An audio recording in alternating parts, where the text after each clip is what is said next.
Oi. Oi, Edna. Boa noite. Oi. Boa noite. Obrigado por nos atender. Aqui é o Alexandre Cataldo, tudo bom? Eu vou me apresentar direito para você. Eu sou um dos produtores do podcast Filmes Clássicos. E na verdade nessa ligação tem outras duas pessoas comigo, que são meus colegas de podcast, o Frederico Almeida e o Tony Vendramini. Eles vão te saudar também. Boa noite, Edna. Tudo bem? Sou o Tony. Boa noite, Edna. Boa noite. Tudo bom? Eu sou o Fred. Imagino que você há quase 50 anos é perguntada sobre esse papel que você fez lá em 74, né? Da Jurema. É Jurema? Não, Jurema não, já tem. É a brincadeira que o Pereio faz com você no filme umas duas vezes pelo menos, né? Mas a gente queria ouvir de você algumas lembranças, algumas histórias, o que esse filme significou na tua vida. A gente sabe que você não seguiu carreira, né? Mas imagino que tenha orgulho de ter feito esse trabalho, né? Uhum. Pra mim, como eu sempre falo, foi como uma brincadeira, não foi nada planejado, não foi nada estudado, não foi nada decorado, foi tudo na base do improviso. E, como eu digo sempre, nunca foi a minha praia, foi o acaso. Uhum. Como é que foi essa abordagem? Eles contam que te acharam matando aula num programa, foi isso? Porque eu sempre tive muita liberdade. Mas aí, eu estava no programa mesmo de auditório, perto da minha casa, lá no auditório do Sesc, lá no Jarbas Passarinho. Você mora em Belém, perto da minha casa, aí eu ia para lá, em Belém, no Sesc Belém. Aí eu ia sempre para lá, porque tinha um programa de auditório que era de um radialista que era meu conhecido, Paulo Ronaldo, finado, né? Paulo Ronaldo. Aí ele estava apresentando ao vivo, aí a gente ia para lá se divertir na hora do programa dele, mas 11 horas, começava 11 horas da manhã, aí a gente ia para lá assistir. Ô Edna, como é que foi a abordagem? Você não estranhou não quando aquele pessoal chegou que eram pessoas bem diferentes do pessoal da região? Quando você estranhou, como é que foi? Porque eu imaginava que seria tipo o motorista de caminhão, principalmente o Bodansky, que parecia ser aquele motorista de caminhão, tudo. Mas aí quando eles olharam para mim, o olhar deles direcionou para mim, aí quem me abordou foi o Orlando Senna, né? Que o Orlando Senna foi quem conversou comigo. O Jorge me enxergou e o Orlando conversou. E no caso, a esposa dele, né, a Conceição Senna, te ajudou muito também, né? No teu trabalho ali como atriz, né? Com certeza. Ela foi meu escudo, protetor de tudo mesmo. Ela praticamente assim me aperfilhou durante os 30 dias de filmagem. Você era muito nova. Tomou conta de mim como se fosse uma mãe para mim, entendeu? Uma grande amiga que eu tenho muita saudade, que está no plano de Deus já. Você tinha 14 anos, né? Mais ou menos nessa época. 14 anos. Eu cheguei a ver numa entrevista do Pereio, ele dizendo que eles tinham medo que o Pereio de alguma maneira te corrompesse, fosse uma má influência para você, porque o Pereio já era famoso ali por ser um cara escrachado e, enfim, falar palavrão, aquela coisa toda, se bem que eu acho que você falava também, né? Mas e aí eles meio que blindavam, assim, o Pereio não podia falar com você fora da... Não, nada disso, não tinha nada a ver. Então tá. Eu sempre fui moleca doida, muito safa, então eu jamais iria me deixar alguém me envolver em alguma mutreta ou qualquer coisa, nada a ver. Tiveram muito respeito mesmo comigo, porque nesse tempo eu tinha 15 anos, não era 14, era 15 anos, mas eu era moleca vivida mesmo, mas como eu sempre falo, Quando eu fiz o filme Iracema, tipo 1974, eu era igual uma latinha de refrigerante, lacrada. Ninguém tirou nenhuma gracinha comigo, ninguém abusou de mim, ninguém fez nada comigo. Todo mundo me respeitava muito mesmo. Fazia só o que eu queria. Ô Edna, deixa eu te fazer uma pergunta. Como é que é essa história que o Bodansky e o Senna falam, que você não queria ser chamada de índia, não queria ser vista como índia? Era aquela coisa assim de, sei lá, eu nem sei por causa que eu tomava essa atitude, eu não sei não, mas graças a Deus isso aí ficou tudo no passado, estou esperando, não posso negar a minha origem mesmo. Uhum. Hoje você se considera uma indígena? Eu não tô nem aí, se me chamar de negra eu aceito, se me chamar de índia eu aceito, se me chamar de preta eu aceito, qualquer coisa, hoje em dia para mim tudo são favas contadas, isso é coisa do passado, entendeu? Faz bem. Ô Edna, como é que foi assim, eu estou curioso, o trabalho do Bodansky e acho que mais do Orlando Senna, né, que acho que ele ficava mais com essa parte de atores, o Bodansky ficava mais preocupado com câmera, iluminação.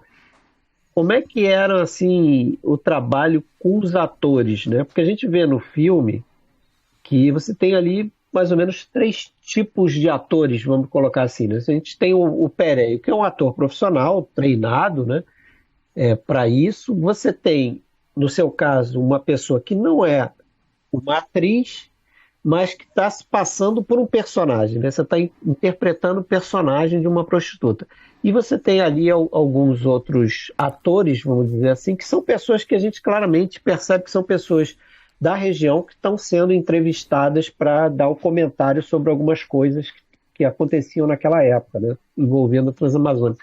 Como é que foi essa questão do Orlando Senna te dirigindo ali? Porque devia ter muita coisa de improviso, né? Deviam ter pequenas dicas para você passar pelaquela cena, né? Porque imagino que decorar diálogo não era o comum, né, ali.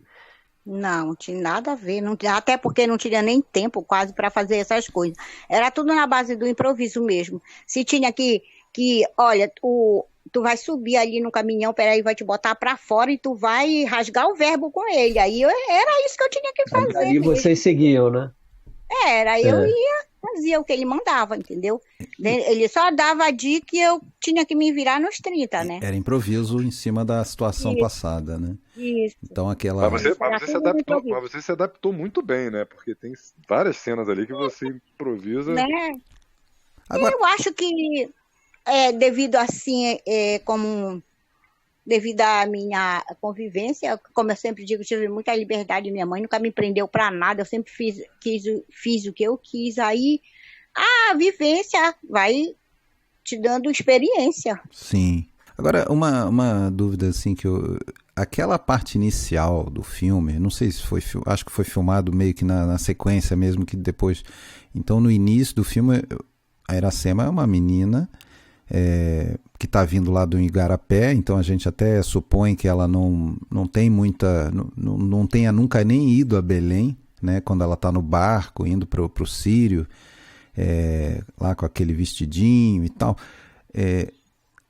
E a primeira parte toda, a Iracema fala muito pouco, ela só fala na hora que ela está numa barraquinha de um vendedor lá no mercado, ela pergunta o preço e tal. O que mais tem é você, no caso a Iracema, simplesmente observando e com ar um pouco deslumbrado, aquela coisa da cidade grande e tal. Havia um deslumbramento real teu com Belém, com ver o peso, o mercado, né? Enfim. Não tinha. Não. Você já frequentava ali, já era a tua cidade, né? Não, aquilo lá já aquilo fazia parte mesmo da Iracema. A Iracema, ela encarnou a caboquinha que vinha, que nunca tinha vindo para a cidade. Então Sim. ela encarnou a caboquinha que veio da cidade, com os pais que vieram pagar aquela promessa, e ela vem com aquele jeitinho dela assim.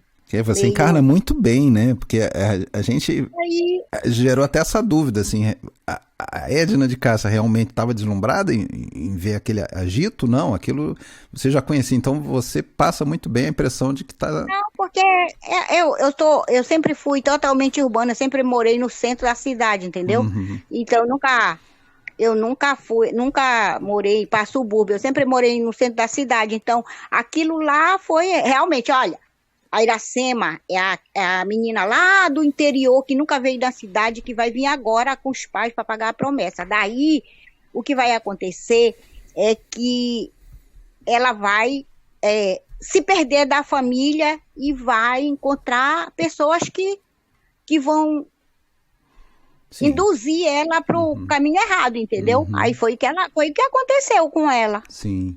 Edna, o que aconteceu contigo depois do filme, né? Como é que foi para você fazer esse filme? O que ele mudou na tua vida? O que era a Edna antes? Quem é a Edna depois desse filme? Como é que você está hoje? O que aconteceu contigo depois que você fez esse filme e que passou a ser reconhecida como a Iracema? Não, porque eu nunca falei para ninguém que eu fiz o filme. Quando as pessoas que descobriam, aí era muito negócio de jornalista atrás de mim, eu nunca dei entrevista, eu sempre ficava, eu me escondia, eu não dava entrevista, aí ficou muito tempo assim, eu briguei com muitos jornalistas, porque eu não queria aparecer, sabe? Aí, então, o que acontece? Depois do filme, até hoje, tem muita gente que quando sai alguma coisa assim no jornal, aí fala comigo, e aí eu digo, isso aí é coisa do passado, isso daí pra mim não... Foi uma fase da minha vida que... Não mudou a tua vida, jamais eu né? quero repetir. Isso não mudou a tua vida, você não passou a viver disso, eu sei.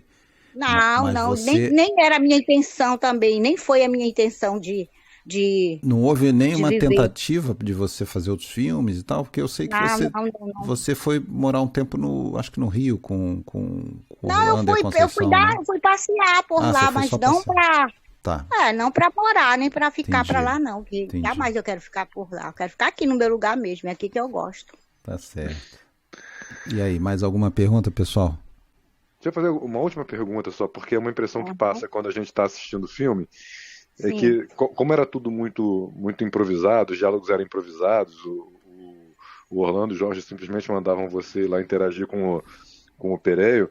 Eu queria saber se em algum momento você se machucou de verdade ou se irritou de verdade com o que estava acontecendo na cena. Não, nunca. Não. A gente trabalhava muito, foi muito duro mesmo pra gente fazer o filme, que a gente acordava cedo, terminava à tarde as filmagens, viajava numa Kombi cheia de equipamento, com um monte de gente dentro da Kombi, foi perrengue, mas tudo pela arte. Tem né? pelo menos uma cena em que parece realmente violenta, que vocês são jogados, você e a Conceição são jogadas da caçamba do caminhão, né? E a gente fica preocupado. Não foi, aquilo era a coisa normal mesmo. Tudo Ninguém se machucou, não. Nunca ninguém se machucou. Muito obrigado. Poxa, ainda que não tenha sido a tua intenção, de alguma maneira você entrou para a história do cinema brasileiro, porque você criou uma personagem que tem simboliza toda uma gama de mulheres, né, de jovens da Amazônia. Isso é verdade. E aqueles... Para mim, o que eu digo sempre assim, que eu sempre acho que o filme Iracema, ele nunca envelheceu, porque esses o que acontecia lá em hoje, 1974 acontece ainda hoje. Não mudou nada, entendeu? Quem envelheceu foi eu, e não o filme Iracema, entendeu? Aí eu fiquei muito feliz, porque aí ganhei o prêmio, né, de melhor atriz do cinema brasileiro de 1980. Para mim foi uma recompensa, aguardo com muito carinho, mas foi uma coisa, foi passageiro. Sim. Jorge foi muito bacana, Orlando, nunca tive atrito com ninguém, sabe? Tá certo. Edna, te agradeço a tua gentileza, você foi muito atenciosa atendendo a gente num domingo à noite. Muito obrigado. Espero que você fique bem, fique em paz, desejo muita saúde e vida longa junto à sua família. Obrigada. Tá bom? Obrigado, Boa noite. Boa noite, grande abraço. Obrigado. Tchau, tchau. Boa noite.